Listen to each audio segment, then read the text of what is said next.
C'est l'heure de l'invité inattendu, une voix que l'on n'attend pas sur un sujet d'actualité. Ce matin, nous parlons d'une vente aux enchères qui anime le monde de la BD.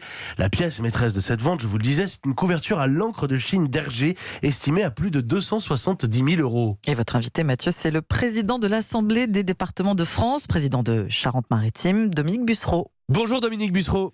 Bonjour Mathieu Béliard. Merci d'être avec nous sur Europe 1 ce matin. Tintinophile, vous avez mis cette passion en avant, y compris dans votre vie précédente de député, avec un club de parlementaires tintinophiles.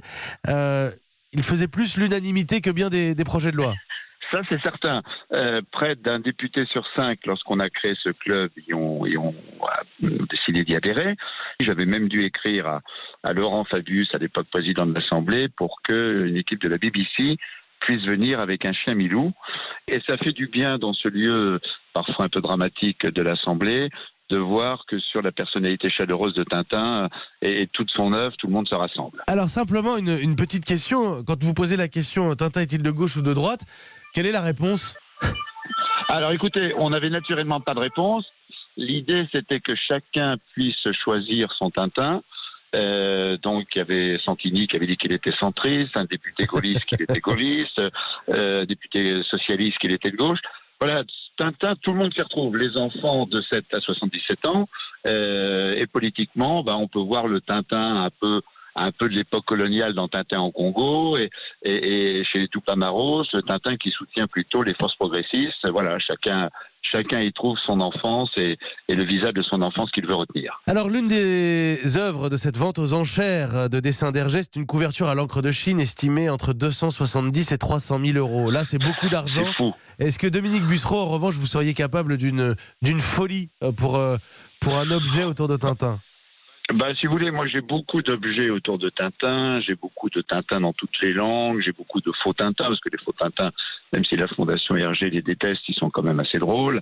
Il y a même des Tintins porno, il y a des Tintins chinois, mais c'est vrai que c'est un peu affolant de voir le niveau des prix dans toutes les enchères qui concernent Tintin.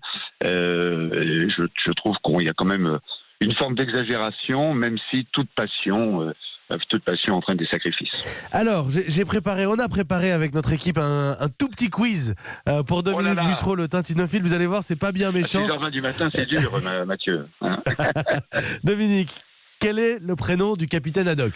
Archibald. Ah non, ça c'est Tournesol. Si, c'est Archibald. Si, vous avez la bonne réponse. Tout va bien. Capitaine, que se passe-t-il ? Pas le temps de bavarder, Moussaillon, nous perdons de précieuses minutes. Enfin, capitaine, dites-moi au moins où nous allons. Effectivement. Est-ce que vous savez comment on peut différencier les deux Dupont visuellement ? Ah oui. Oui, ça, les deux Dupont visuellement, on les distingue. Mais j'ai mis longtemps à le comprendre. On les distingue par le chapeau, on les distingue par la moustache. Enfin voilà, il y a toute une série de détails. Alors, quelles sont les deux seules villes françaises traversées par Tintin lors de ses aventures ? Ça, c'est une question pour vous. C'est évidemment deux ports, à suivre d'ailleurs dans le même album. Le port de La Rochelle, où il y a la fameuse histoire du chapeau avec une pierre dessous, et Saint-Nazaire.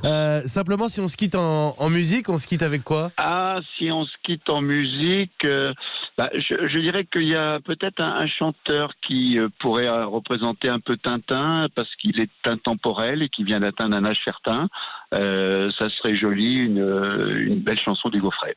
Écoutez, on va écouter Hugo Frey ensemble. Je croyais que vous alliez me répondre la Castafiore, mais on va écouter Hugo Frey, ça fait du bien. La Castafiore, vu l'heure qu'il est, j'ai peur que ça rende le réveil difficile de vos auditeurs. Allez, Hugo Frey, merci beaucoup Dominique Bussereau. À bientôt Mathieu Béliard.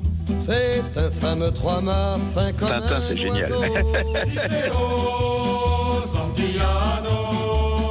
18 nœuds, 400 tonneaux, je suis fier d'y être matelot. Et merci Dominique Bussereau d'avoir joué le jeu de l'invité inattendu. Voilà la Castafiore.